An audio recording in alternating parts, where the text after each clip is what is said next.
ലാൽ സാറിന്റെ ലുക്കിൽ ചെറിയ ഈ ട്രീറ്റ്മെന്റിന്റെ ഭാഗമൊക്കെ ആയിട്ടുള്ള ചെറിയ ഇഷ്യൂസ് ഉണ്ടായിരുന്നു. അപ്പോൾ അത് കവറപ്പ് ചെയ്യണം, ഏറ്റവും നന്നായിട്ട് പ്രസന്റ് ചെയ്യണമെന്ന് ഉള്ള രാജുവിന്റെ ആഗ്രഹം. കണ്ണിന്റെ അടിയിൽ ചെറിയ മൈന്യൂട്ടായിട്ടുള്ള ഷെയ്ഡുകൾ ഇട്ടിരുന്നു. എമ്പുരാനിലേക്ക് വരുമ്പോൾ ആ ഐ ഷെയ്ഡുകൾ ഇടേണ്ടി വന്നിട്ടില്ല. എമ്പുരാനിൽ വരുമ്പോൾ കുറച്ചും കൂടി ക്യൂട്ടായിട്ടുള്ള ലാൽ സാറിനെയാണ് നമുക്ക് കിട്ടിയിട്ടുള്ളത്. സുകാന്തിന്റെ ലിപ്പ് കട്ടായിട്ടുള്ള ഐ ബാഗ് ഒക്കെയുള്ള കണ്ണൊക്കെ സ്വില്ല് ചെയ്തിട്ടുള്ള ഒരു പോർഷൻ ആയിരുന്നു.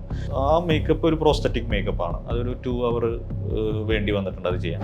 ഐ ആയാലും ഐബ്രോ ആയാലും വളരെ മൈന്യൂട്ട് ആയിട്ടുള്ള eyebrow, nose, lip, hair, total ഒരു നമ്മുടെ ഒരു നെക്ക് വരെയുള്ള എല്ലാ പോർഷൻസും റീക്രിയേറ്റ് ചെയ്തിട്ടാണ് നമ്മളത് അപ്ലൈ ചെയ്തിരിക്കുന്നത്. ഒരു സീനിന് വേണ്ടി ഒരു 1-2 ഷോട്ടുകൾക്ക് വേണ്ടിയിട്ടായിരിക്കും. ലൂസിഫറിന്റെ സമയത്ത് സ്റ്റീഫൻ നെടുമ്പള്ളിയുടെ ഇൻവൈറ്റിന്റെ ഒരു ഡ്രസ് കോഡ് പുള്ളീനെ ഭയങ്കരമായിട്ട്, ആ ഡ്രസ് കോഡിൽ പുള്ളീനെ കാണാൻ ഭയങ്കരമായിട്ടുള്ളൊരു പ്ലസന്റ് ലുക്കുകളുണ്ടായിരുന്നു. അതിന് മൈൽഡായിട്ടുള്ള അദ്ദേഹത്തിന് ഏറ്റവും ബ്യൂട്ടിഫുൾ ആയിട്ട് പ്രസന്റ് ചെയ്യണം എന്നുള്ളത് മാത്രം തന്നെയാണ് അന്നത്തെ ടാർഗറ്റ്. നോർമൽ പേഴ്സണിൽ നിന്ന് ക്യാരക്ടറിലേക്കുള്ള ഒരു ട്രാൻസ്ഫോർമേഷൻ സ്റ്റാർട്ട് ചെയ്യുന്നത് മേക്കപ്പ് ആർട്ടിസ്റ്റിൽ നിന്നാണ്. അപ്പോൾ അതുകൊണ്ട് തന്നെ അത് ഫിനിഷ് ചെയ്യുമ്പോഴാണ് ആ വ്യക്തി ക്യാരക്ടറായിട്ട് മാറുന്നത്. അവിടെ മുതലാണ് അവരുടെ ആക്ടിങ് സ്റ്റാർട്ട് ചെയ്യുന്നത്. ഹായ്, എംപുരാന്റെ മേക്കപ്പ് ആർട്ടിസ്റ്റ് ശ്രീജിത്ത് ഗുരുവായൂരാണ് ഇന്ന് കൂടെ ഉള്ളത്. ചേട്ടാ വെൽക്കം. നമസ്കാരം. ഇന്ന് റിലീസായി കുറച്ച് മണിക്കൂറുകൾ കഴിഞ്ഞിട്ടേ ഉള്ളൂ. പടം കണ്ടു അല്ലേ? പടം കണ്ടു. ഓൺ വർക്ക് സ്ക്രീനിൽ കാണുമ്പോൾ എങ്ങനെയാ ഒരു മേക്കപ്പ് ആർട്ടിസ്റ്റ് എന്നുള്ള രീതിയിൽ? കാരണം സ്ക്രീനിൽ കാണുക എന്നുള്ളതാണല്ലോ ഫൈനലി നമുക്കിപ്പോൾ ആ ഒരു വർക്കിന്. ശരിക്കും ഞാൻ എൻ്റെ വർക്കുകൾ ഞാൻ സ്ക്രീനിൽ കാണുന്ന സമയത്ത് നമ്മളെപ്പോഴും അതിൻ്റെ മിസ്റ്റേക്കിനെ അല്ലെങ്കിൽ അടുത്തത് എങ്ങനെ നന്നാക്കണം എന്നുള്ള രീതിയിലായിരിക്കും നമ്മൾ കണ്ടുകൊണ്ടിരുന്നത്. പിന്നെ അതുപോലെ മെയിനായിട്ട് ഞാൻ ആഗ്രഹിക്കുന്ന ഒരു കാര്യമുണ്ട് എൻ്റെ പ്രൊഫഷനിലേക്ക് വന്ന സമയത്ത്. അപ്പോൾ നമ്മുടെ വർക്ക് കാരണം ഒരു ആർട്ടിസ്റ്റും അല്ലെങ്കിൽ ആ ഫ്രെയിമിൽ ആക്ട് ചെയ്യുന്ന സമയത്ത് ഒരു രീതിയിലും ഡിസ്റ്റർബഡ് ആവരുത് എന്ന് ആഗ്രഹിക്കുന്ന ഒരാളാണ്. മാത്രം അതെന്താ വെച്ച് കഴിഞ്ഞാൽ അവരുടെ ഒരു മേക്ക് ഓവർ എന്ന് പറയുന്ന ഒരു പ്രോസസ്സ് തുടങ്ങുന്നത്, അല്ലെങ്കിൽ അവരുടെ ഒരു ആക്ടിങ് തുടങ്ങുന്നത് നമ്മുടെ ഫസ്റ്റ് നോർമൽ പേഴ്സണിൽ നിന്ന് ക്യാരക്ടറിലേക്കുള്ള ഒരു ട്രാൻസ്ഫോർമേഷൻ സ്റ്റാർട്ട് ചെയ്യുന്നത് മേക്കപ്പ് ആർട്ടിസ്റ്റിൽ നിന്നാണ്. അപ്പോൾ അതുകൊണ്ട് തന്നെ അത് ഫിനിഷ് ചെയ്യുമ്പോഴാണ് ആ വ്യക്തി ക്യാരക്ടറായിട്ട് മാറുന്നത്. അവിടെ മുതലാണ് അവരുടെ ആക്ടിങ് സ്റ്റാർട്ട് ചെയ്യുന്നത്. അപ്പോൾ അതുകൊണ്ട് ഭയങ്കര കൺസേൺ ആണ് ഞാൻ. അതായത് അവരെ ഏറ്റവും കൂടുതൽ ആക്ടിങ്ങിന് തൊട്ട് മുമ്പ് മിററിൽ നോക്കിക്കൊണ്ടാണ് അവരുടെ മുഖം കണ്ടുകൊണ്ടാണ് അവരുടെ നോർമൽ മുഖങ്ങളുടെ അല്ലെങ്കിൽ നോർമൽ ഭാവങ്ങൾ പോലും ഈ മേക്ക് ഓവറിന്റെ ചെറിയ വേരിയേഷൻസിലൂടെയാണ് അവർ ഡിഫറൻസ് ഫീൽ ചെയ്യുന്നത്. അതിൽ നിന്നാണ് അവർ ക്യാരക്ടർ ആവുന്നത്. അപ്പോൾ അത് ഏറ്റവും കൂടുതൽ നമ്മൾ ഇപ്പോൾ കുട്ടേട്ടൻ, വേണുചേട്ടനൊക്കെ പോലെയുള്ള ആളുകൾ അവരതിനെ നോക്കി കാണുന്ന ഒരു ഭാവമുണ്ട്. അപ്പോൾ അവരുടെയൊക്കെ കൂടെ ഏറ്റവും അടുത്ത് നിന്ന് അത്തരം മേക്ക് ഓവറുകളൊക്കെ ചെയ്യുന്ന സമയത്ത് ആണ് നമ്മൾ ഈ മേക്കപ്പിന്റെ വാല്യൂ സിനിമയ്ക്കകത്ത് എത്രമാത്രം ഉണ്ട് എന്നുള്ളത് നമ്മൾ മനസ്സിലാക്കിയിരുന്നു. അപ്പോൾ അതുകൊണ്ട് തന്നെ ഈ ആദ്യത്തെ ഈ പ്രോസസ്സ് ഇതാണ്. അത് കഴിഞ്ഞ് നമ്മൾ അവർ ആക്ടിങ്ങും കഴിഞ്ഞ് അതിൻ്റെ എല്ലാ വർക്കും നമ്മൾ സ്ക്രീനിൽ കാണുമ്പോൾ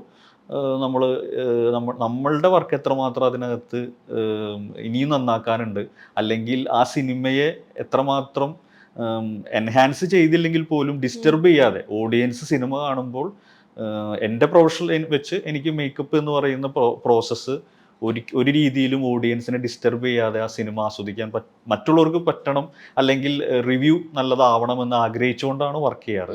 പൊന്നിയിൻ സെൽവനിലെ രവിദാസൻ നിങ്ങൾക്ക് ഒരു ചേഞ്ച് ആയിരുന്നല്ലോ പറയുമ്പോൾ എന്നെ എപ്പോഴും ഇങ്ങനെയല്ലേ ആൾക്കാർ കാണുന്നത്, ഒരു ചേഞ്ച് ആയിക്കോട്ടെ. പക്ഷെ അന്ന് ഞാൻ ഇതറിഞ്ഞിരുന്ന ഇതുകൂടെ ചോദിക്കുമായിരുന്നു. കാരണം അത്രയും അതിനേക്കാളൊക്കെ മുകളിൽ നിൽക്കുന്ന ഒന്നായിരുന്നു ഈ ഹെയർ സ്റ്റൈല് പുള്ളിയുടെ. അത് കിഷോറിന്റെ ക്യാരക്ടർ ആദ്യം വേറൊരു ആക്ടറായിരുന്നു പ്ലാൻ ചെയ്തിട്ടുണ്ടായിരുന്നു. അപ്പോൾ അദ്ദേഹത്തിൻ്റെ ഒരു ഔട്ട്ലുക്ക് നമുക്ക് നമ്മുടെ മനസ്സിലുണ്ട്.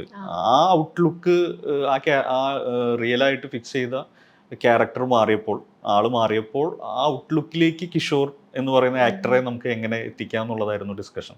അപ്പോൾ അതിൻ്റെ ഭാഗമായിട്ട് നമുക്ക് ആ ഔട്ട്ലുക്കിലേക്കാണ് എത്തിക്കാൻ നോക്കിയത്.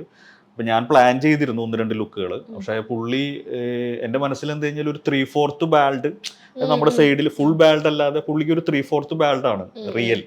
പക്ഷെ ആ രീതിയിലാണ് ഞാൻ പ്ലാൻ ചെയ്തിട്ടുണ്ടായിരുന്നു. പക്ഷെ പുള്ളി വന്നത് ഫുൾ ബാൽഡ് ആയിട്ടാണ്. പക്ഷെ നമ്മളെ വിശ്വസിച്ചുകൊണ്ട് ഇതിൻ്റെ ഒരു ട്രയൽ മേക്കപ്പോ മറ്റു കാര്യങ്ങളോ ചെയ്തിട്ടുണ്ടായിരുന്നില്ല. അപ്പം നമ്മളെ വിശ്വസിച്ചുകൊണ്ട് രാജു അവിടെ ഇരിപ്പുണ്ട്. അതും ഫസ്റ്റ് ഡേ എയർപോർട്ടിലായിരുന്നു ഷൂട്ടിങ്. എയർപോർട്ടിൽ ഫസ്റ്റ് ഡേ ഷൂട്ടിംഗ് ഹവേർലി 1 lakh അത്രയാണ് തോന്നുന്നു മേ ബി. ഭയങ്കര എക്സ്പെൻസീവ് ആയിട്ടാണ് ഷൂട്ട്.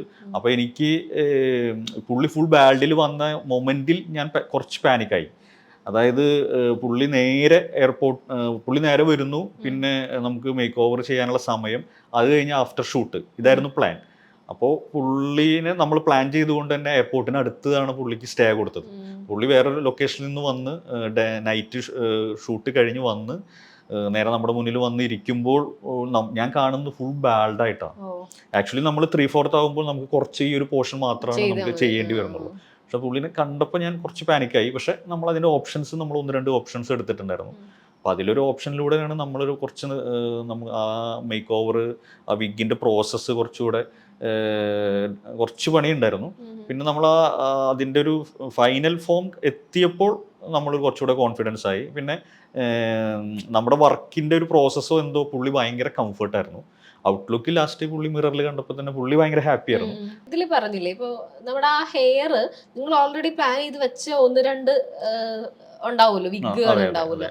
പുള്ളി കംപ്ലീറ്റ്ലി മാറി വരുമ്പോൾ നിങ്ങൾ ഇതിനെ എന്താ ചെയ്യുക? അപ്പം പെട്ടെന്ന് നിങ്ങൾക്ക് മറ്റൊരു വിഗ് തേടി പോലെ ഇതിനെ തന്നെ ട്രിം ചെയ്തിട്ട് ചെയ്യാം? അതെ, നമ്മൾ കയ്യിലിരിക്കുന്ന നമ്മളെപ്പോഴും ഇപ്പോൾ നമ്മൾ ഒരു ക്യാരക്ടർ സ്കെച്ച് ചെയ്ത് കഴിഞ്ഞ് കഴിഞ്ഞാൽ നമ്മളത് ചെന്നൈ പോലെയുള്ള വിഗ് മേക്കിംഗ് അല്ലെങ്കിൽ ബോംബെ, ഇങ്ങനെ പാരലി നമ്മൾ 2-3 ഓപ്ഷൻസ് ഉണ്ട്. അപ്പോൾ അവിടെ നമ്മൾ ഡിസൈൻ കൊടുക്കും. പിന്നെ നമ്മൾ അവരുടെ കൂടെ പ്രോസസ്സിലിരിക്കും, ഫോളോ അപ്പ് ചെയ്യും. അതിൻ്റെ ചില പ്രോസസ്സുകൾ ബൈ വാട്സപ്പ് പിക്സുകളൊക്കെ വെച്ച് നമ്മൾ ഫോളോ അപ്പ് ചെയ്യുമെങ്കിലും നമ്മൾ ഈ വന്നു കഴിഞ്ഞ് കഴിഞ്ഞാൽ വിഗ് കയ്യിൽ കിട്ടിക്കഴിഞ്ഞ് കഴിഞ്ഞാൽ പിന്നെ ടോട്ടൽ വർക്ക് നമ്മുടെ മേക്കപ്പ് ആർട്ടിസ്റ്റിൻ്റെ വർക്കാണ്.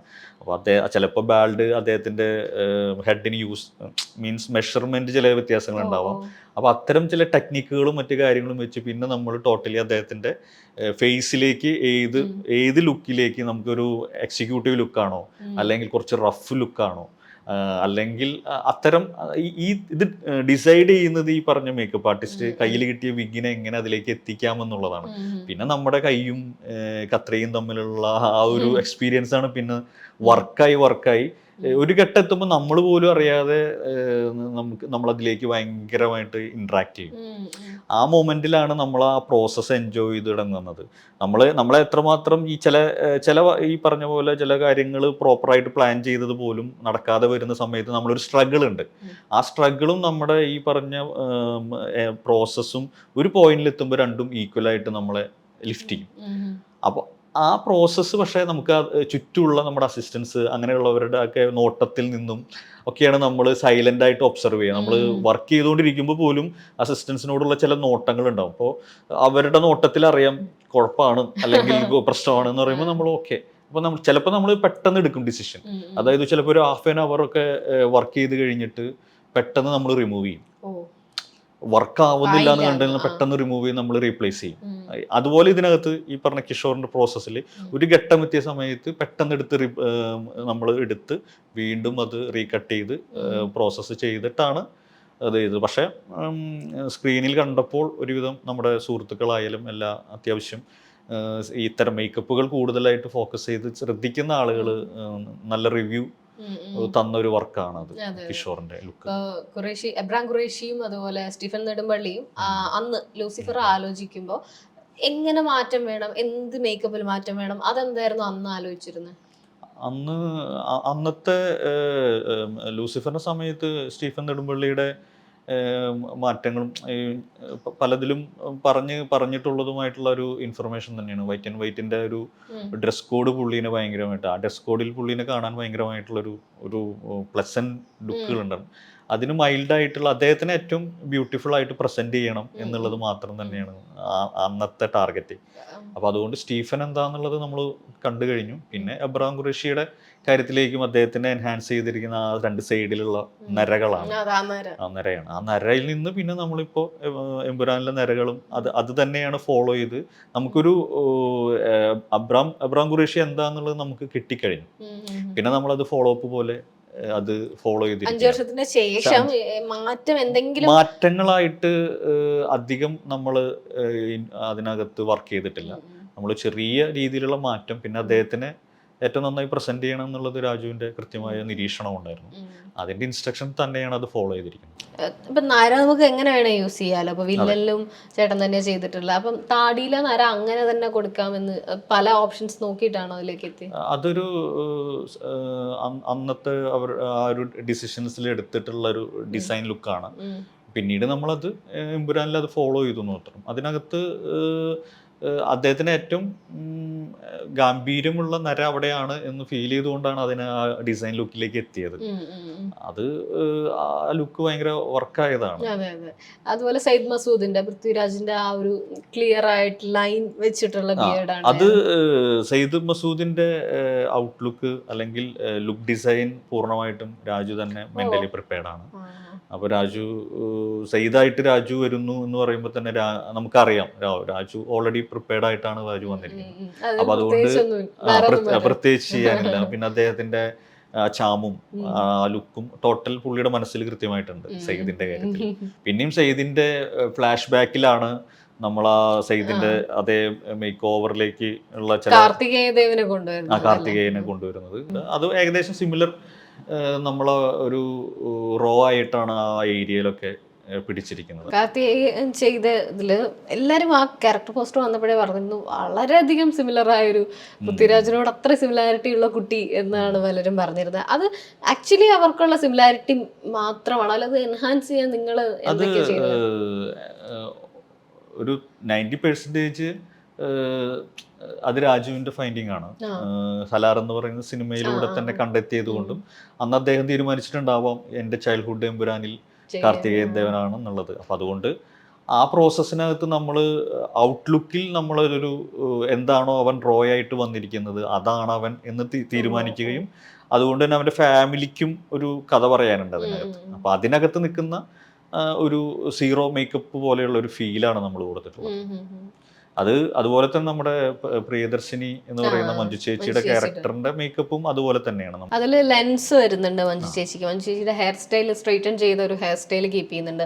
ഓർണമെന്റ്സ് ഇല്ല, ഓൾമോസ്റ്റ് ഇല്ല എന്ന് തന്നെ പറയാം. ഒരു കുഞ്ഞു കമ്മൽ മാത്രമേ. ഇപ്പം വൈഡ് നെക്ക് ആയിട്ടുള്ള ബ്ലൗസും സാരി യൂസ് ചെയ്യുമ്പോഴും നമുക്ക് നെക്ക് വളരെയധികം വിസിബിൾ ആയിട്ടാണ് വെക്കുന്നത്. ഒരു മാല, ഒരു ചെറിയ മാല പോലും കൊടുക്കാതെ. അതെ, കുറച്ച് കോസ്റ്റ്യൂമിന്റെ പാർട്ടാ. എന്നാലും അത് പ്രിയദർശിനി രാംദാസിന്റെ ക്യാരക്ടറിലേക്ക് വരുമ്പോൾ നമ്മൾ ലൂസിഫറിൽ ചൈൽഡ്ഹുഡിന്റെ പോർഷൻ ആയിരുന്നു നമ്മൾ ആദ്യം ഷൂട്ട് ചെയ്തത്. അപ്പോൾ ആ സമയത്ത് മഞ്ജു ചേച്ചിയുടെ ചൈൽഡ്ഹുഡ് ചെയ്ത കുട്ടിയുടെ റിയൽ ഐസ് ഒരു വ്യത്യാസമുണ്ട്, ചെറിയ ഷെയ്ഡ് വ്യത്യാസമുണ്ട്.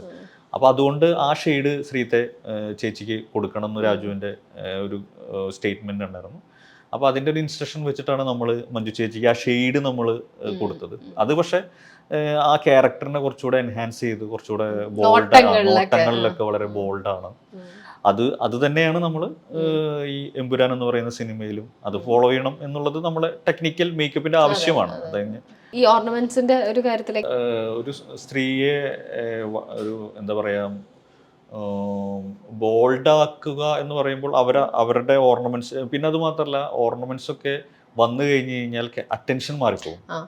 അപ്പോൾ കുറച്ചുകൂടെ പ്ലെയിൻ ആയിരിക്കണം അവരെ, കുറച്ചും കൂടി അവരെ ആദ്യം നമുക്ക് റിസീവ് ചെയ്യാൻ പറ്റണം. അതായിരുന്നു ഒരു കോൺസെപ്റ്റ്. അപ്പൊ അതുകൊണ്ട് ഏറ്റവും മൈൽഡായിട്ടും കളേഴ്സും ഒക്കെ അങ്ങനെയാണ് ഉപയോഗിച്ചിരിക്കുന്നത്. ഒബ്വിയസ്ലി ഒരു സ്റ്റാർ എന്നുള്ള രീതിയിലും ലാലേട്ടൻ്റെ ഒരു ടീം ഉണ്ടാവാൻ സാധ്യതയുണ്ടല്ലോ എല്ലാ കാര്യത്തിലും. അപ്പം എങ്ങനെയാണ് ലാലേട്ടൻ്റെ ഒരു മേക്കപ്പ് ഫസ്റ്റ് ഡേ ഇപ്പം വന്നിരുന്നു ലാലേട്ടൻ, എങ്ങനെയാണ് നിങ്ങൾ ആ പ്രോസസ്സ്?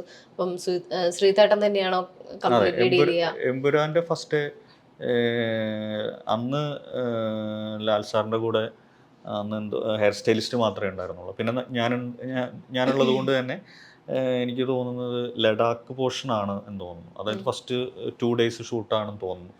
ആ ഷൂട്ടിലാണ് അദ്ദേഹം ആദ്യമായിട്ട് വരുന്നത്. അപ്പം തന്നെ നമുക്ക് അദ്ദേഹത്തിൻ്റെ ഔട്ട്ലുക്കിൽ ഒരു കൃത്യമായൊരു അബ്രാം ഖുറേഷിയെ കുറിച്ച് കൃത്യമായ ധാരണ ഉള്ളത് കൊണ്ട് തന്നെ ഫസ്റ്റ് ഡേ മേക്കപ്പ് നമുക്ക് അത്രയും ചലഞ്ചിങ് അല്ല. അത് നമുക്കത് ആ ലുക്കിലേക്ക് എത്തിക്കുക എന്നുള്ളൊരു ഇമോഷൻസ് മാത്രമേ ഉള്ളൂ. പക്ഷെ നമ്മൾ 5 വർഷം കഴിഞ്ഞ് ലൂസിഫർ എന്ന് പറഞ്ഞ സിനിമ കഴിഞ്ഞിട്ട് എമ്പുരാൻ തുടങ്ങുമ്പോൾ നമ്മളും ഇന്നായി വരുന്നുള്ളൂ.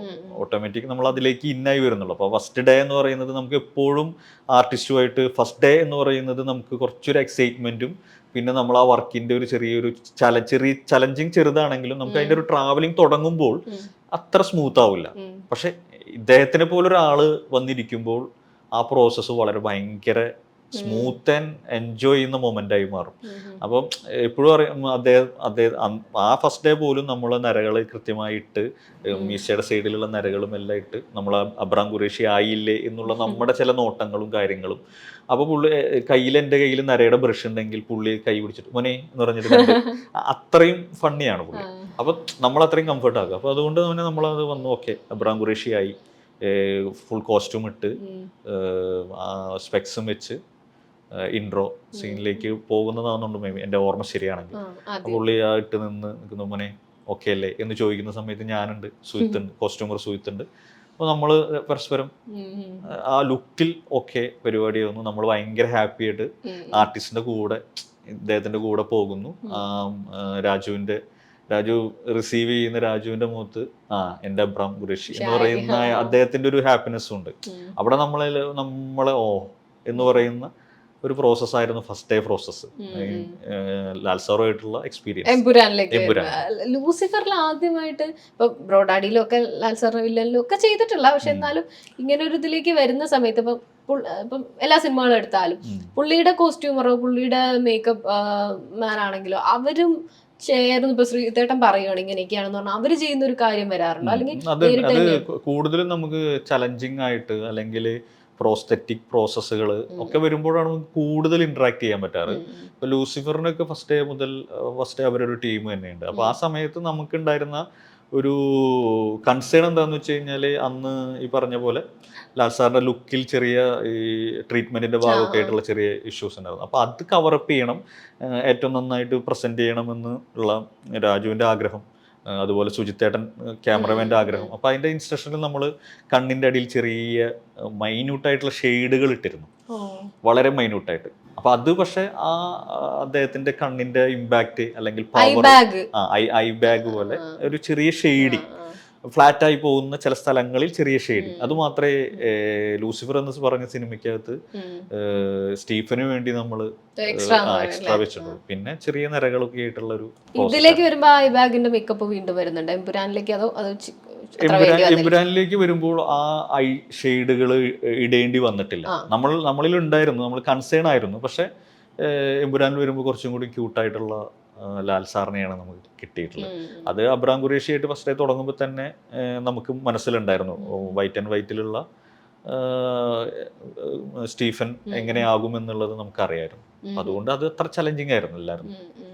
പല നാട്ടിൽ നിന്നുള്ള ആൾക്കാർ ലൂസിഫറിനെ വെച്ച് നോക്കുമ്പോൾ ഇന്ത്യ മാത്രമല്ല പുറത്തുനിന്നുള്ള ഒരുപാട് പേര് ഇതിൽ ഇന്നാവുന്നുണ്ട്. അപ്പൊ നിങ്ങൾക്കും പല പല ഷെഡ്യൂളുകളായിരിക്കും, ഇവർ പല സ്ഥലത്തു നിന്ന് വരുന്ന സ്കിൻ ടോൺ ആയിരിക്കും, നമ്മൾ എവിടെയാ ഷൂട്ട് ചെയ്യുന്നത് അതിനനുസരിച്ച് നമ്മുടെ ഓരോരുത്തരുടെയും സ്കിന്ന് മാറുന്ന ഡിഫറെന്റ് ആവുമല്ലോ.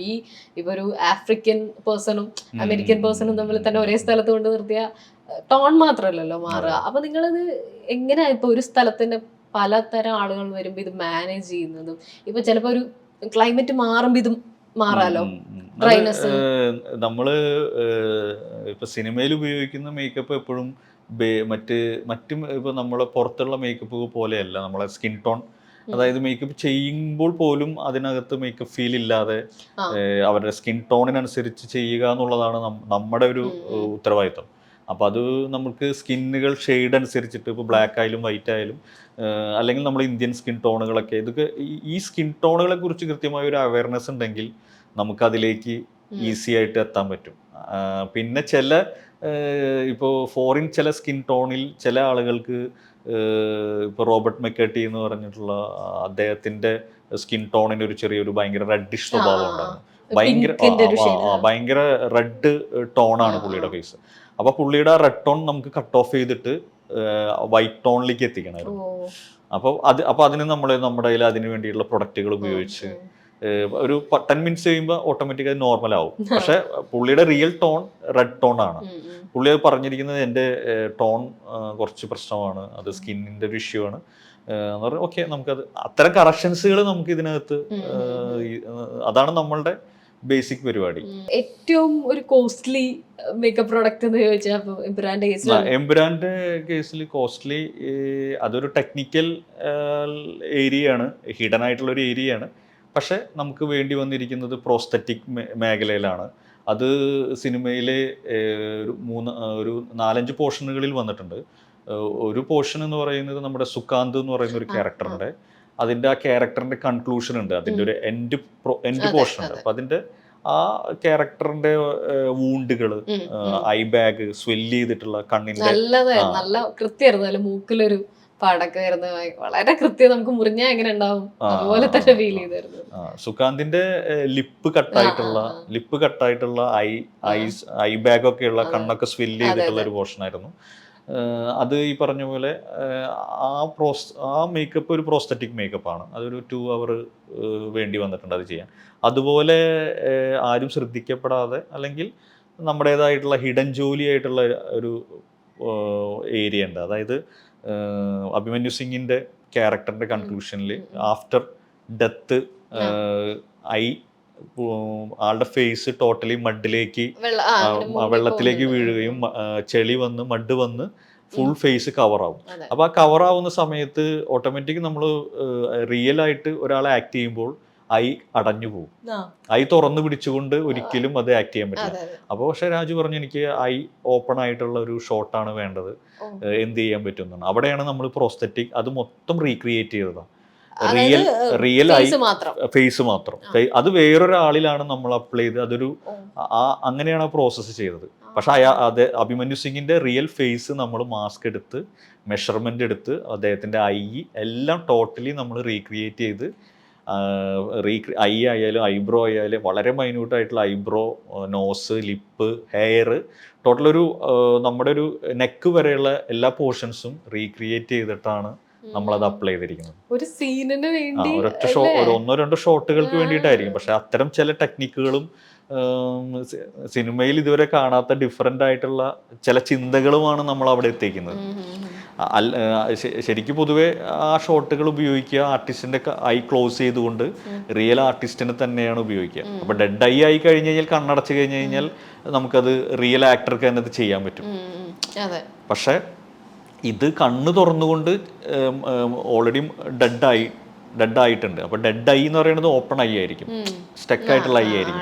അപ്പൊ അതേ ആ മൂവ്മെന്റിൽ തന്നെ മഡിലേക്ക് പോകണം എന്നുള്ള ഷോട്ട് എടുക്കണമെങ്കിൽ അതൊരിക്കലും റിയൽ ഐസ് വെച്ചിട്ട് ചെയ്യാൻ പറ്റില്ല. അപ്പൊ അവിടെ നമ്മൾ ടോട്ടലി റീക്രിയേറ്റ് ചെയ്തൊരു പ്രോസസ്സാണ്. അതൊരു കുറച്ച് എക്സ്പെൻസീവ് ആണത്. റിയൽ ആർട്ടിസ്റ്റിന്റെ ഫീച്ചേഴ്സ് ഉണ്ട്. ആ ഫീച്ചേഴ്സിന്റെ 1/2 ഇഞ്ച് കുറവുള്ള ഫേസ് വേണം നമുക്ക് കിട്ടാൻ. ഈ 1/2 ഇഞ്ചിലാണ് നമ്മൾ ഇയാളുടെ ഫേസ് റീക്രിയേറ്റ് ചെയ്യുന്നത്. എന്നിട്ട് നമ്മൾ ഇത് അതിൽ അപ്ലൈ ചെയ്യണം, മറ്റേ ഫേസിൽ ടോട്ടലി അപ്ലൈ ചെയ്യണം. അപ്പോൾ ഈ അപ്ലൈ ചെയ്യുന്ന ആളുടെ ഐസ് ക്ലോസ്ഡ് ആയിരിക്കും, കാണാൻ പറ്റില്ല. ആകെ കൂടി നോസ് മാത്രം ഉണ്ടാവും, ലിപ്പും എല്ലാം കവേർഡ് ആയിരിക്കും. നമ്മൾ കാണുന്നത് ഈ റിയൽ ആർട്ടിസ്റ്റിന്റെ ഫേസ് ആണ്. പക്ഷെ അപ്ലൈ ചെയ്യുന്ന ആളുടെ ടോട്ടലി ഐസ് വരെ കവേർഡ് ആയിരിക്കും. മീൻസ് ഐസ് ആൻഡ് ചെവി വരെ കവേർഡ് ആയിരിക്കും. പ്രോസ്തെറ്റിക്സിന്റെ ഒരു എമൗണ്ട് ഒക്കെ പറയുകയാണെങ്കിൽ എത്രമാത്രം ഇതിന് ചെലവഴിക്കുക, അതുപോലെ എത്ര സമയം ഇപ്പൊ ഈ ഒരു പെർട്ടിക്കുലർ സാധനം എടുത്താൽ ഈ പെർട്ടിക്കുലർ സമയത്തിന് നമ്മൾ റിയൽ ആർട്ടിസ്റ്റിന്റെ മെഷർമെന്റ് എടുക്കണ സ്കൾപ്ചറിന്റെ മെഷർമെന്റ് എടുക്കുന്ന പ്രോസസ്സ് തന്നെ 1.5 hour ഉണ്ടാവും. അത് ഈ നമ്മൾ ഈ അനുഷ്കയുടെ ഒക്കെ കണ്ടിട്ടുണ്ട്, ഒരു വൈറ്റ് അത് നമ്മൾ ഈ പറഞ്ഞ അൾജിനേറ്റ് പോലെയുള്ള, പിന്നെ ഇതിന്റെ ഈ സ്കിൻ സിലിക്കോൺ ഉണ്ട്, പിന്നെ അതിൻ്റെ പ്രോസസ്സുകളിൽ ഒത്തിരി മെറ്റീരിയൽ ഉണ്ട്. പക്ഷെ അത് എടുക്കുന്ന സമയത്ത് അവരുടെ നോസ് മാത്രമേ ഓപ്പൺ ആവുള്ളൂ, ചിലർക്ക് ഭയങ്കര സഫോക്കേഷൻ ഉണ്ടാവും. അപ്പോൾ ആ പ്രോസസ്സിൽ നമ്മൾ ഈ ചില ആർട്ടിസ്റ്റുകൾ അൺകംഫർട്ട് ആവും, അപ്പോൾ ഇരുന്ന് തരുന്ന പ്രോസസ്സ്. അപ്പോൾ അത്തരം ചില വ്യത്യാസങ്ങളുണ്ട്. എന്നാലും ഒരു 1.5 hour ഈ പ്രോസസ്സ് തന്നെയുണ്ട് ഇതിന്റെ തുടക്കം. പിന്നെ പ്രോസ്തെറ്റിക് മേക്കപ്പിലേക്ക് കടക്കുമ്പോൾ നമ്മൾ ഇതിന്റെ ഒരു സ്കൾപ്ചറിങ്, അങ്ങനെ ഈ മോൾഡിൽ കിട്ടുന്ന മോൾഡിലേക്ക് ഇപ്പൊ നമ്മൾ ഈ പ്ലാസ്റ്റർ ഓഫ് പാരീസിന്റെ പരിപാടിയൊക്കെ പറയുന്ന പോലെ ഈ മോൾഡിലേക്ക് നിങ്ങൾ സിലിക്കോണോ മറ്റൊന്നോ ഈ മോൾഡിൽ നിന്നാണ് നമ്മൾ സിലിക്കോൺ മെറ്റീരിയൽ ഉപയോഗിച്ചിട്ട് അതിലൊഴിച്ച് നമ്മൾ അതിൽ നിന്ന് അതിന്റെ ഒരു ആർട്ട് ഫോം, അതിന്റെ മെഷർ, അതിന്റെ ഡീറ്റെയിൽ എടുക്കുന്നു. എന്നിട്ടാണ് നമ്മൾ ഇതിനകത്ത് വർക്ക് ചെയ്യുന്നത്. അത് ഫിക്സ് ചെയ്യുന്നു. അത് കഴിഞ്ഞ് നമ്മൾ ഐസ്, ഐബ്രോ ഒക്കെ ഫില്ല് ചെയ്യുന്നതും പിന്നെ ഹെയർ ഫില്ല് ചെയ്യുന്നതും ഒക്കെ ഉള്ളത് ബാക്കിയുള്ള പ്രോസസ്സാണ്. അത് ആദ്യം ഇതിന്റെ കളർ സ്കിൻ, അതായത് റിയൽ ആർട്ടിസ്റ്റിന്റെ കളർ കറക്ഷൻ നടത്തും. ബേസ് കളർ കറക്ഷൻ നടത്തിയിട്ട് നമുക്കൊരു ബേസ് കിട്ടും. അതിലാണ് നമ്മൾ പിന്നെ ഐബ്രോ ഫില്ല് ചെയ്യുന്നതും പിന്നെ ഐ ഫിറ്റ് ചെയ്യുന്നതും ഐബോൾ ഫിറ്റ് ചെയ്യുന്നതും എല്ലാം പിന്നെ ഹെയർ ആണെങ്കിലും ബാക്കി ലിപ്പും കാര്യങ്ങളും എല്ലാ ഷെയ്ഡുകളും നമ്മൾ കറക്റ്റ് ചെയ്ത് കൊണ്ടുവരുന്നത്. വൂണ്ട് വരുമ്പോൾ എങ്ങനെയാണ് ചെയ്യുന്നത്? വൂണ്ടുകൾ നമ്മൾ ഈ സ്കിൻ ടൈറ്റ് പോലെയുള്ള സിനിമയിൽ ഉപയോഗിക്കുന്ന മെറ്റീരിയലുണ്ട്. അത് വൂണ്ടിൻ്റെ പ്രോസസ്സ് എന്താ വെച്ചാൽ നമ്മൾ വൂണ്ട് ഭയങ്കര റിയൽ ആവണമെങ്കിൽ ഇപ്പോൾ എൻ്റെ ഒരു എക്സ്പീരിയൻസ് വൈസ് നമ്മൾ ഇപ്പോൾ ഒരു മുറിവ് തുടങ്ങി മുറിവ് എവിടെ അവസാനിച്ചു എന്ന് പറയുന്ന ഒരു പ്രോസസ്സ് ഉണ്ട്. അതിനകത്ത് തന്നെ ഡെപ്ത് ഉണ്ട്, ഡാർക്ക്നെസ് ഉണ്ട്, ബ്ലാക്ക്നെസ് ഉണ്ട്, റെഡ്നെസ് ഉണ്ട്, സ്വെല്ലിംഗ് ഉണ്ട്, എപ്പോൾ സംഭവിച്ചിട്ട് അതിൻ്റെ എല്ലാം ഇപ്പോൾ നമുക്ക് പഞ്ച് ചെയ്ത സമയത്തുണ്ടാവുന്ന നമ്മുടെ സ്കിന്നിൻ്റെ കളർ വേറെ ആയിരിക്കും. അത് ബ്രൈറ്റ് സ്കിന്നിന് വേറൊരു കളറ്, കുറച്ചുകൂടെ ആവറേജ് സ്കിന്നിന് ഡസ്കി സ്കിന്നിന് ഒരു വേറൊരു കളറ്, അല്ലെങ്കിൽ ഒരു ബ്ലാക്ക് സ്കിന്നിലേക്ക് എത്തുമ്പോൾ അതിന് വേറൊരു കളർ. അപ്പോൾ അതാദ്യം അറിയണം. പിന്നെ അത് മാത്രമല്ല, നമ്മൾ കളർ അപ്ലൈ ചെയ്യുമ്പോൾ എവിടെ തുടങ്ങി എവിടെ അവസാനിച്ചു എന്നുള്ളത് നമ്മുടെ കണ്ണിൽ കണ്ടുപിടിക്കാത്ത രീതിയിൽ ചെയ്താൽ മേ ബി കുറച്ചും കൂടി. ഇപ്പോൾ നമ്മൾക്കൊരു സ്കാറിലുണ്ടെങ്കിൽ ഒരു സ്കാറിലുണ്ട്, പക്ഷെ അതൊരു വരയായിരിക്കും. പക്ഷെ ആ വരയിൽ എവിടെ തുടങ്ങി എവിടെ അവസാനിച്ചു എന്നുള്ളത് മനസ്സിലാവാതെ, ഇപ്പൊ അതിനകത്ത് സുകാന്തിന്റെ ലിപ്പ് കട്ടായിട്ടുണ്ട്, അത് കട്ടായെങ്കിലും അതിൻ്റെ ഒരു റിയലിസ്റ്റിക് ഫീൽ എങ്ങനെ വേണം, അത് റിയൽ ലിപ്പ് കട്ടായാൽ എങ്ങനെ ഉണ്ടാകും, അപ്പം അതിൻ്റെ റെഫറൻസുകൾ എടുക്കുക. ആ റെഫറൻസിൽ ഈ ആർട്ടിസ്റ്റിന് എത്രമാത്രം അത് അപ്ലൈ ആവും എന്നുള്ളതൊന്ന് ചിന്തിക്കുക. പിന്നെ അതിനുപരി നമ്മൾ വൂണ്ടുകളും അത്തരം ഫേസ് സ്കാറുകൾ അല്ലെങ്കിൽ കുറച്ച് അതെല്ലാം നമ്മുടെ ആ ഫേസിനെ വൾഗറാക്കുന്ന ഒരു പ്രോസസ്സാണ്. ആ പ്രോസസ്സ് എങ്ങനെ എസ്തെറ്റിക് ആയിട്ട് ചെയ്യാം, നമ്മൾ കണ്ടുകൊണ്ടിരിക്കുമ്പോൾ വാവ് എന്ന് പറയുന്ന രീതിയിൽ ചെയ്യാമെന്ന് പറയുമ്പോഴാണ്, അതാണ് പേഴ്സണലി എനിക്കിഷ്ടം. വൂണ്ടിനെ നമ്മൾ വളരെ മോശമായിട്ട് ചില ആളുകൾ കാണുമ്പോൾ തന്നെ കാണിക്കണ്ടെന്ന് പറയുന്ന സാധനം വർക്ക് വൈസ് ഓക്കെ ആയിരിക്കും, പക്ഷെ എനിക്ക് അതിനേക്കാൾ ഇഷ്ടം അതിനകത്തൊരു എസ്തെറ്റിക് സ്വഭാവം ഉണ്ടാവും. അത് വ്യത്യസ്തമാണല്ലോ. ഇതിന്റെ എമൗണ്ട് ഞാൻ ചോദിച്ചു, അപ്പൊ നമുക്ക് ഏറ്റവും കൂടുതൽ പ്രോസ്തെറ്റിക്സിന് ചെലവാകുന്നത് എത്രത്തോളം വരും? ഒരു സിനിമയ്ക്ക് എപ്പോഴും നമുക്ക് പ്രെഡിക്റ്റബിൾ അല്ല. ഇപ്പം ഒരു ദിവസത്തെ ഇതിനകത്ത് മേക്കപ്പിൻ്റെ ഏറ്റവും വലിയ ചലഞ്ചിങ് എന്താണെന്ന് വെച്ച് കഴിഞ്ഞാൽ, നമ്മൾ ഏതൊരു ആർട്ടും നമ്മൾ കോമൺ ആയിട്ടൊരു കാര്യം പറയും. അതായത് ഒരു ശില്പി ഒരു ശില്പം ഉണ്ടാക്കുകയാണെങ്കിൽ അതേ ശില്പം അതുപോലെ ഉണ്ടാക്കാൻ ചിലപ്പോൾ പറ്റിയെന്ന് വരില്ല. അതാണല്ലോ ആർട്ട് എന്ന് പറയുന്നത്. അതായത് ഒരു അച്ചിൽ നിന്ന് നമുക്ക് എടുക്കാം, 100 എണ്ണം വേണമെങ്കിൽ എടുക്കാം, 20 എണ്ണം വേണമെങ്കിൽ എടുക്കാം. പക്ഷെ ഒരു മാനുവലായിട്ട് കൈകൊണ്ട് ഉണ്ടാക്കിയിട്ടുള്ള ഒരു ശില്പം അതുപോലെ വീണ്ടും പറ്റില്ല എന്ന് പറയും, റീക്രിയേറ്റ് ചെയ്യാൻ പറ്റില്ല. പക്ഷെ സിനിമയ്ക്കകത്ത് അത് ഏറ്റവും വേണ്ടത് മസ്റ്റായിട്ടുള്ള ഒരു പ്രോസസ്സാണ്. അതായത് ഇന്ന് നമ്മളൊരു വൂണ്ടോ അല്ലെങ്കിൽ അത്തരം ഒരു മേക്കപ്പ് ചെയ്ത് കഴിഞ്ഞ് കഴിഞ്ഞാൽ അന്ന് അത് ഷൂട്ട് ചെയ്ത് തീരില്ല. നെക്സ്റ്റ് ഡേ അതേ കണ്ടിന്യൂറ്റി നമ്മൾ പിടിക്കണം. അപ്പോൾ ആ വൂണ്ടിട്ട അതേ വൂണ്ടിന്റെ ഡെപ്ത് അത് തന്നെ ആയിരിക്കണം. അപ്പം നമ്മളത് ആദ്യം ഇടുമ്പോൾ നമ്മൾക്ക് അതിനകത്ത് കൃത്യമായ ഒരു ജഡ്ജ്മെന്റ് വേണം. നാളെ ഞാനിത് ഇടേണ്ടതാണെന്നും നാളെ അതൊരിക്കലും സിനിമയെ ബാധിക്കരുത് എന്നുള്ളൊരു രീതിയിൽ നമ്മൾ ആ ജോലിനെ അത്രമാത്രം മൈന്യൂട്ടായിട്ട് കണ്ടു കഴിഞ്ഞു കഴിഞ്ഞാൽ നമുക്ക് അതിനകത്ത് അതാണ് ശരിക്കും മേക്കപ്പ് ആർട്ടിസ്റ്റിന്റെ ചലഞ്ച്. പ്രൊഡക്റ്റ് അപ്പോഴും ഇവർക്ക് തൃപ്തിയുള്ള പ്രൊഡക്റ്റ് കൊടുക്കണം, അങ്ങനെയില്ല. ബ്രാൻഡ് സിനിമയ്ക്കകത്ത് ഏറ്റവും നല്ല പ്രൊഡക്റ്റുകളായിരിക്കും എല്ലാവരും ഉപയോഗിക്കും, എല്ലാവർക്കും ഒരുപോലെ ആയിരിക്കും. അപ്പൊ അതുകൊണ്ട് കൺസേൺ ഇല്ല അവർക്ക്. ലൂസിഫറില് നമ്മുടെ മേക്ക് ഓവർ സമയത്ത് അപ്പോൾ നമ്മുടെ ഒരു സുഹൃത്ത് ചോദിച്ചിരുന്നു, നിങ്ങളിത് ആദ്യമേ തന്നെ നമ്മുടെ PKRന്റെ ലുക്ക്, സച്ചിൻ കടേക്കറിന്റെ അല്ലെങ്കിൽ PKRന്റെ ലുക്ക് അതേപോലെ ജിതിൻ ആദ്യമേ പ്ലാൻ ചെയ്തിരുന്നു. പക്ഷെ അദ്ദേഹത്തിന്റെ ലുക്ക് ആഫ്റ്റർ ലുക്കാണ്, അദ്ദേഹത്തിന്റെ ലുക്ക് ചെയ്തതിന് ശേഷമാണ് പിന്നീട് ടൊവിയുടെ ലുക്ക് അതിലേക്ക് വരണം എന്നുള്ള രീതിയിലൊരു ചിന്ത ഉണ്ടായിരുന്നു. അപ്പൊ അദ്ദേഹത്തിന് ക്ലീൻ ഷേവ് ചെയ്യുന്നു, അദ്ദേഹത്തിന്റെ മേക്ക് ഓവർ ചെയ്യുന്നു എന്നാണ്. അപ്പൊ ഞാനത് ആ ഒരു മാറ്റർ ഞാൻ പറഞ്ഞിരുന്നു, അദ്ദേഹത്തിന് വേണ്ടി ഒരു സീനിലൊരു താടി ക്രിയേറ്റ് ചെയ്തിരുന്നു. പക്ഷെ അതേ പ്രോസസ്സ് തന്നെ എമ്പുരാനിലും ഉണ്ടായിരുന്നു. എമ്പുരാനിൽ അദ്ദേഹത്തിന്റെ ഒരു സീക്വൻസ് ഷൂട്ട് ചെയ്യുമ്പോൾ ചെറിയൊരു 2 ദിവസത്തെ ഗ്രോത്ത് വേണമായിരുന്നു. അപ്പോൾ അത് നമ്മൾ ഇതേ പ്രോസസ്സിൽ നമ്മൾ ഗ്രോത്ത് ക്രിയേറ്റ് ചെയ്തു. പിന്നെ എന്താ വെച്ചാൽ ഈ ആ ഗ്രോത്ത് ക്രിയേറ്റ് ചെയ്യുന്ന പ്രോസസ്സ് ഞാൻ എപ്പോഴും താടി ആണ് സിനിമകളിൽ മേക്കപ്പ് ആർട്ടിസ്റ്റിന് ചലഞ്ചിങ് ആയിട്ടുള്ള ഒരു പ്രോസസ്സ്. ഫേസിലുള്ള താടി റീക്രിയേറ്റ് ചെയ്യുന്നത്, അതായത് ആർട്ടിഫിഷ്യൽ ആയിട്ടുള്ള താടി ഒട്ടിക്കുമ്പോഴാണ് പലപ്പോഴും എടുത്തു നിൽക്കുകയും നമ്മുടെ കൺട്രോളിൽ ആവാതെ പോകുന്ന ഒരു പ്രോസസ്സ് ഉണ്ട്. അത് ഈ സിനിമയിൽ ജിതിൻ്റെ കാര്യത്തിൽ, ഇപ്പോൾ ടോവിയുടെ കാര്യത്തിൽ അതുണ്ടായിരുന്നു. അതുപോലെ അഭിമന്യു സിംഗിൻ്റെ പുള്ളിയുടെ ഒരു ഫ്ലാഷ് ബാക്ക് സിനിമ തുടങ്ങുന്ന സമയത്ത് ഫ്ലാഷ് ബാക്ക് പ്രോസസ്സിലുണ്ടായിരുന്നു. അപ്പോൾ സുരാജേട്ടൻ ഇപ്പോൾ പോയി എന്ന് പറഞ്ഞത് 25th ഡേ വളർച്ചയുള്ള താടി വെച്ചിട്ട് ഒരു ഷൂട്ട് തൽക്കാലം എൻഡ് ചെയ്ത് പുള്ളി പോകുമ്പോൾ നിങ്ങൾക്ക് അറിയില്ല ഈ താടി പോകുന്നു. തിരിച്ചു വരുമ്പോഴേക്കും താടി ഇല്ല എന്ന് പറയുമ്പോൾ അതിൻ്റെ ഇടയിൽ എപ്പോഴെങ്കിലും മെഷർമെന്റ് എടുക്കാൻ ഒരു ദിവസം വേണ്ടേ? മെഷർമെന്റ് നമുക്ക് ഓൾമോസ്റ്റ് താടിയുടെ മെഷർമെന്റ് നമുക്ക് അവരുടെ ഫോട്ടോയിൽ കിട്ടും. ബാക്കി നമ്മൾ അതിനെ ഷേപ്പ് ചെയ്ത് എടുക്കുന്നതാണ്. പക്ഷെ എന്നാലൊരു ഫേസിന്റെ ഷേപ്പ് നമുക്ക് അതിന്റെ സ്റ്റിച്ച് ചെയ്യുന്ന, താടി സ്റ്റിച്ച് ചെയ്യുന്ന, ക്രിയേറ്റ് ചെയ്യുന്ന ആൾക്ക് ഏറെക്കുറെ ഇത് ചെയ്യാൻ പറ്റും, മെഷർമെന്റ് കിട്ടും. പിന്നെ നമുക്ക് ജോലൈനൊക്കെ കുറച്ചുകൂടെ ഡെപ്ത് ഉണ്ട്. നമ്മളെ ഒരു ഫേസിന്റെ പല ആംഗിൾ ഫോട്ടോസാണ്, നമ്മൾ ടൈറ്റ് ഫോട്ടോസാണ് നമ്മൾ അയച്ചു. അല്ല, ഓൾറെഡി സുരാജ് ചേട്ടന്റെ ആ ഫസ്റ്റ് ലുക്കിൽ തന്നെയുള്ള പുള്ളിയുടെ റിയൽ താടി ഉണ്ടല്ലോ, റിയൽ താടിയുടെ ക്ലോസ്ഡ് ആയിട്ടുള്ള പിക്സ് ആണ് നമ്മൾ അയച്ചു കൊടുക്കുന്നത്. ഓൾറെഡി ഇതിനു വേണ്ടി എടുത്തതല്ല, പർപ്പസ്ഫുള്ളി എടുക്കുന്നതല്ല. എടുത്ത പിക്കിൽ നിന്ന് നമ്മൾ അത്തരം പോർഷൻസ് കട്ട് ചെയ്തിട്ട് ക്രോപ്പ് ചെയ്തിട്ട് നമ്മളത് ഇത് ക്രിയേറ്റ് ചെയ്യുന്ന താടി ക്രിയേറ്റ് ചെയ്യുന്ന ആൾക്ക് അയച്ചു കൊടുത്ത് പക്ഷെ അവർ തരുന്ന താടി നമുക്ക് അതേ പ്രോപ്പർ ഈ പറഞ്ഞ പോലെ പ്രോപ്പർ മെഷർമെന്റിലായിരിക്കില്ല ഒരു താടിയും വരിക. അതിനെ നമ്മൾ ആളുടെ റിയൽ താടിയുടെ മെഷർമെന്റിൽ നമ്മളത് ക്രിയേറ്റ് ചെയ്ത് ഏതൊക്കെ ഭാഗങ്ങളിൽ ട്രിം ചെയ്യണം, അതൊരു പ്രോസസ്സ് തന്നെയാണ്. ശരിക്കും പറഞ്ഞു കഴിഞ്ഞാൽ അതിനകത്ത് അതിൻ്റെതായിട്ടുള്ള കുറേ പണികളുണ്ട്. അത് ഓരോ ഘട്ടം നമുക്കറിയാൻ പറ്റും, കൈവിട്ട് പോകുന്ന പ്രോസസ്സ് അറിയാൻ പറ്റും.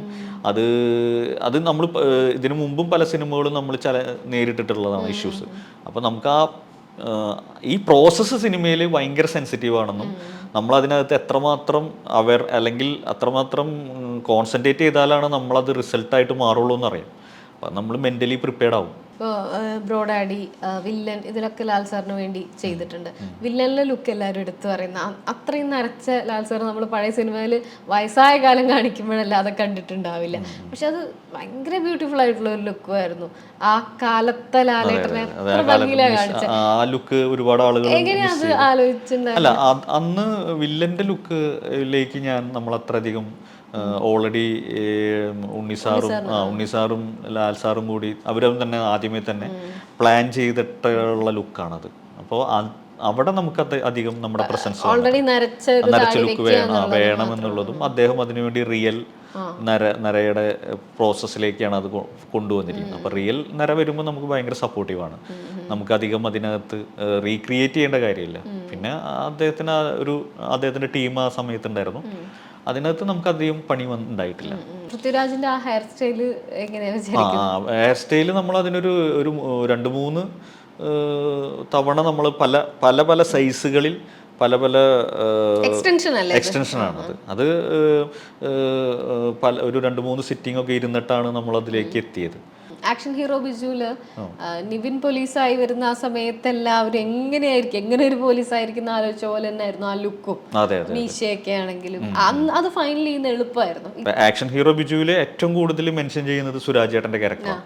പുള്ളി ഒരു ഡിഫറെൻ്റ് ആയിട്ടുള്ളത് അത് എനിക്കിപ്പോഴും ഓർമ്മയുണ്ട്. ആക്ഷൻ ഹീറോ ബിജു ചെയ്യണ സമയത്ത് ഞാൻ ഡയറക്ടർ എബ്രിഡ് ഷൈനും ഉള്ള ഒരു ഡിമാൻഡ് എന്താ വെച്ച് കഴിഞ്ഞാൽ നമുക്ക് മാക്സിമം റിയലിസ്റ്റിക് സിനിമയായിട്ട് നമുക്ക് കൺസീവ് ചെയ്യാമെന്ന് പറഞ്ഞു. അപ്പോൾ ഞാൻ പറഞ്ഞു മാക്സിമം എല്ലാവർക്കും വിത്തൗട്ട് മേക്കപ്പ് ചെയ്യാമെന്ന് പറഞ്ഞു. അപ്പോൾ അന്ന് വരെ മേക്കപ്പ് ചെയ്തുകൊണ്ടിരുന്ന ഒരു കാലഘട്ടമായിരുന്നു. അപ്പോൾ വിത്തൗട്ട് മേക്കപ്പ് എന്ന് പറയുന്ന ഒരു പ്രോസസ്സ് ഞാനും ഭയങ്കരമായിട്ട് എക്സൈറ്റഡ് ആയിരുന്നു. ഇത് അപ്പം മെയിൻ പ്രശ്നം എന്താ കഴിഞ്ഞാൽ ആർട്ടിസ്റ്റുകളെല്ലാവരും മേക്കപ്പ് ചെയ്യണം എന്നുള്ള രീതിയിലാണ് വരുന്നത്. അപ്പോൾ അവരെ കൺവിൻസ് ചെയ്യലാണ് ഏറ്റവും പ്രശ്നം. വിത്തൗട്ട് മേക്കപ്പ് ആണെന്ന് പറയുമ്പോൾ അവസാനം പറഞ്ഞു without makeup without makeup artist ആയി തുടങ്ങി. വിത്തൗട്ട് മേക്കപ്പിന്റെ ആവശ്യമില്ല, പിന്നെ മേക്കപ്പ് ആർട്ടിസ്റ്റിന്റെ ആവശ്യമില്ലല്ലോ. അപ്പൊ പിന്നെ നമ്മളെ പണി നമ്മൾ തന്നെ കളയാണോ എന്നുള്ള ഒരു രീതിയിലെത്തി. പക്ഷെ അതിനകത്ത് ഇപ്പോഴും ഓർമ്മയുണ്ട്, സുരാജേട്ടൻ്റെ പോർഷൻ ഷൂട്ട് ചെയ്യുമ്പോൾ നിവിൻ്റെ ആംഗിളിൽ നിന്നാണ് ക്യാമറ വെച്ചിരിക്കുന്നത്. അപ്പോൾ ഫസ്റ്റ് സുരാജേട്ടൻ്റെ പോർഷൻ ഡയലോഗുകളാണ് ഷൂട്ട് ചെയ്യുന്നത്. അപ്പോൾ ആ സമയത്ത് സുരാജേട്ടൻ നേരെ ഫസ്റ്റ് പുള്ളി പോലീസ് സ്റ്റേഷൻ സീനാണ്. അപ്പോൾ നേരെ പുള്ളി കാറിൽ വന്നു, ഇന്നോവയിൽ വന്നിറങ്ങി ഉടനെ പുള്ളി ആ ട്രാവലിൽ ചെറിയ ഉറക്കമൊക്കെ കഴിഞ്ഞിട്ടാണ് വന്നത്. അപ്പോൾ മുടിയൊക്കെ അങ്ങനെ ഷാബിയായിട്ട് മെസ്സി പോലെ ഒക്കെ ഇതായിട്ട് കിടക്കണം, കെയർലെസ് ആയിട്ടാണ്. കണ്ണിലൊക്കെ നല്ല ചോരയുണ്ട്, റെഡ്നെസ് ഉണ്ട്, ഉറക്കത്തിൻ്റെ ഒരു പരിപാടിയൊക്കെ ആയിട്ടാണ് പുള്ളി കയറി വരുന്നത്. ആ കയറി വരുമ്പോൾ തന്നെ എനിക്ക് ആ ക്യാരക്ടർ ആ മുഖത്തുണ്ട്. പിന്നെ നമ്മുടെ മനസ്സിലറിയാം വിത്തൗട്ട് മേക്കപ്പ് ആണെന്ന്. അപ്പോൾ അതുകൊണ്ട് സുരേട്ടൻ പറഞ്ഞു റെഡി ആവാന്ന് പറഞ്ഞു. അപ്പോൾ എബ്രിഡ് പറഞ്ഞു നമുക്ക് ഇതുപോലെ എടുത്താലോ എന്നാണ്. അപ്പം ഞാൻ പറഞ്ഞു, എബ്രിഡിനോട് പറഞ്ഞു എൻ്റെ മനസ്സിലും ഇതാണ്, ഒന്നും ചെയ്യാതെ ഇതാണ് എൻ്റെ മനസ്സിൽ ഇതാണെന്ന് എബ്രിഡും പറഞ്ഞുകൊണ്ട് സുരേട്ടൻ എന്തെന്നാണ്. അപ്പോൾ ഞാൻ പറഞ്ഞു സുരേട്ട, മുഖത്ത് ഇപ്പോൾ നമ്മളൊരു മേക്കപ്പിൻ്റെ പ്രോസസ്സ് തുടങ്ങുമ്പോൾ വെറ്റ് ക്ലോത്ത് വെക്കും, ഒന്ന് ഫേസ് ഒന്ന് ഫ്രഷ് ആക്കാൻ വേണ്ടിയിട്ടാണ്. ആ വെറ്റ് ക്ലോത്തിൽ നമ്മളൊരു കൊളോഡിൻ പോലെ, അതായത് നമ്മൾ ഈ അലർജികളോ ഒന്നും ഉണ്ടാവാതിരിക്കാൻ വേണ്ടി സ്കിൻ കെയർ കൊടുക്കും. അപ്പോൾ അതുപോലും ചെയ്യരുത്, വെറ്റ് ക്ലോത്ത് പോലും മുഖത്ത് വെക്കരുത്. ആ ഫീലിലാണ് പുള്ളി നേരെ വന്ന് ചെയറിൽ സീറ്റിലിരുന്നിട്ട് പുള്ളി പെർഫോം ചെയ്തത്. അത് ആ ക്യാരക്ടറിന് ഭയങ്കരമായിട്ട് ഗുണം ചെയ്തു. ഒന്ന് വിത്തൗട്ട് മേക്കപ്പ്, പിന്നെ പുള്ളിയുടെ ആ ഫീലും, പിന്നെ പുള്ളിയുടെ പെർഫോമൻസും. അങ്ങനെ കൂടുതൽ കാര്യങ്ങൾ അടുത്ത പ്രാവശ്യം സംസാരിക്കാന്ന് വിചാരിക്കുന്നത്. താങ്ക് യു സോ മച്ച് ചേട്ടാ.